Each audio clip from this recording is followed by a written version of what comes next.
तो hello guys, और कैसे हैं आप सभी लोग। एक बार फिर से आपका स्वागत है हमारे यूट्यूब चैनल पर, महादेव टीज पॉइंट पर। और आज हम आपके लिए यहाँ पर लेकर आए हैं कक्षा 11 एनसीईआरटी विषय का विषय इतिहास।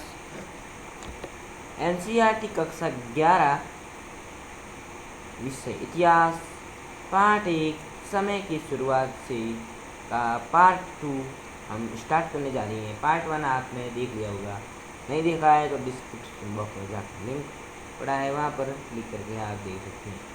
अगर आप हमारे चैनल पर नए हैं तो चैनल को सब्सक्राइब कर दीजिए और बेल आइकन प्रेस कर दीजिए। पिछले वीडियो में हम नियंत्रण घाटी की बात कर रहे थे, तो वहीं से आज स्टार्ट करेंगे। अगस्त 1856 में जब मजदूर जर्मनी की नियंत्रण घाटी में, जो कि कहाँ है, डसेल्डर्फ, जो यहाँ पर द लिखा हुआ है, इन दोनों द की जगह आप ड कर दीजिए। डसेल्डर्फ नगर की चूने की खानों के पास खुदाई कर रही थी। 3 जगह आई है। पहली आई डसेल्डर्फ नगर, दूसरी आई है नियंत्रण घाटी, और तीसरी आई है जर्मनी, और चौथी आई है चूने की खानों के पास खुदाई करी थी। तब उन्हें वहाँ एक खोपड़ी और अस्थि पंजर के कुछ टुकड़े मिले। किसके टुकड़े मिले? अस्थि पंजर के।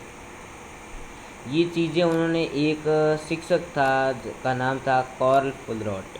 क्या था? कार्ल फुलरॉट। कार्ल फुलरॉट को उन्होंने वो जो मिली थी अस्थि पंजर के टुकड़े और वहाँ पर एक खोपड़ी मिली, वो उनको दे दी। वो क्या थे? एक प्राकृतिक इतिहासज्ञ थे। जांच के बाद उन्होंने क्या पाया कि यह खोपड़ी आधुनिक मानव की नहीं है। फिर किसकी है? प्राचीन मानव की।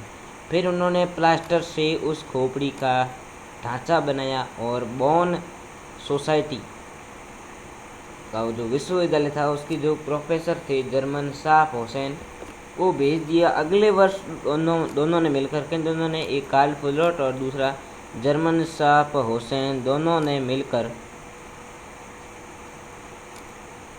शोध पत्र प्रकाशित किया। और उस शोध पत्र में उन्होंने बताया, क्या बताया? कि यह खोपड़ी एक ऐसे मानव की है जो अब अस्तित्व में नहीं, यानी कि प्राचीन मानव की है। नेक्स्ट बढ़ते हैं हम अगले टॉपिक की ओर। मानव के क्रमिक विकास के अध्ययन की एक युगांतकारी घटना हुई। कब हुई? 24 नवंबर 1859 को हुई। वो याद रखना है। मानव विकास के अध्ययन में, क्रमिक विकास के अध्ययन में एक युगांतकारी घटना कब हुई? तो हुई 1859 में 24 नवंबर को। जो एक चार्ल्स डार्विन नामक एक व्यक्ति था, चार्ल्स डार्विन, उसने क्या किया कि एक किताब लिखी थी on the origin of species. ये आपको याद रखना है। उन्होंने क्या किया कि जो 24 नवंबर को जो ये पुस्तक बाजार में प्रकाशित की, तो उसके प्रकाशन के दिन उसकी 1250 प्रतियाँ हैं जो बिक गई। ये बहुत आश्चर्य की बात थी, क्योंकि उसमें उन्होंने लिखा था कि मानव की उत्पत्ति जानवरों से हुई है, जिससे हमें पता चलता है कि मानव के पूर्वज जानवर हैं।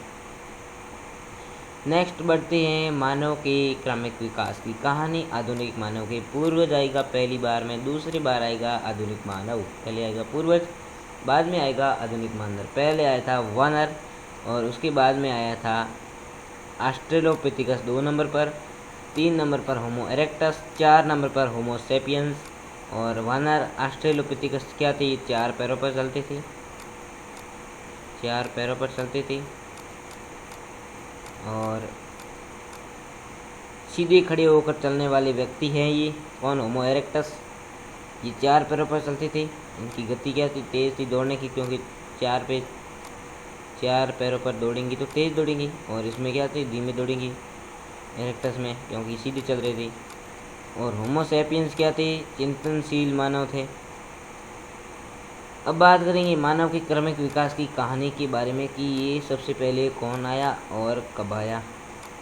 तो सबसे पहले जो आई श्रेणी, वो आई थी प्राइमेट श्रेणी 360 लाख वर्ष पहले। इसके बारे में बाद में विस्तार पूर्वक चर्चा करेंगे। बाद में होमोनाइड आए 240 लाख वर्ष पहले। इसके लगभग 120 लाख वर्ष साल बाद। और उसके बाद होमोनिड आए 56 लाख वर्ष पहले, और बाद में कोई अन्य शाखाओं में विभाजित हुई, जैसे ऑस्ट्रेलोपिथिकस और होमो 2 शाखाओं में विभाजित हो गई। कौन है? होमोनिड। प्राइमेट की बात करें तो ये माता के गर्भ में अधिक समय तक पलते थे, ये स्तनपायी प्राणी थे और दांतों में इनकी भिन्नता थी, सभी दांत एक जैसे नहीं थे और बालों की शरीर पर अधिकता थी। अब मानव का क्रमिक विकास प्राइमेट के बारे में देखें। प्राइमेट से लेकर सारों के बारे में विस्तार पूर्वक अभी चर्चा करें तो यह वह समय था जब एशिया तथा अफ्रीका में स्तनपायी प्राणियों की प्राइमेट नामक श्रेणियों का उद्भव हुआ। कब हुआ? 360 लाख वर्ष पहले। बाद में 240 लाख वर्ष पहले प्राइमेट नामक श्रेणी की उप समूह उत्पन्न हुआ, जिसे होमोनाइड कहते थे। इसमें वानर या एप शामिल थे। नेक्स्ट आता है 56 लाख वर्ष पहले। उसके बाद होमोनाइड की जो शाखा थी, होमोनाइड के उप समूह था, जो कौन था? होमोनिड आया, वो अस्तित्व में आया 56 लाख वर्ष पहले। अब दोस्तों होमोनाइड और होमोनिड, जो आपको ये वाला होमोनाइड दिख रहा है और ये वाला होमोनिड, इन दोनों में क्या अंतर है? तो वो अंतर की बात करें तो होमोनाइड का मस्तिष्क छोटा था, लेकिन होमोनिड का मस्तिष्क बड़ा था होमोनाइड की तुलना में। और ये होमोनाइड थे वो 4 पैरों पर चलते थे, जिससे उनकी गति क्या थी? गति उनकी तेज़ थी। और ये 2 पैरों पर चलते थे, जिससे उनकी गति धीमी होती थी। तो दोस्तों आज वाली वीडियो आपको कैसी लगी है? अगर आपको ये वाली वीडियो अच्छी लगी हो तो हमारे चैनल को सब्सक्राइब कर दीजिए और बेल आइकन प्रेस कर दीजिए, ताकि हमारे नए वीडियो की नोटिफिकेशन आपके पास बहुत जल्दी पहुंच जाए।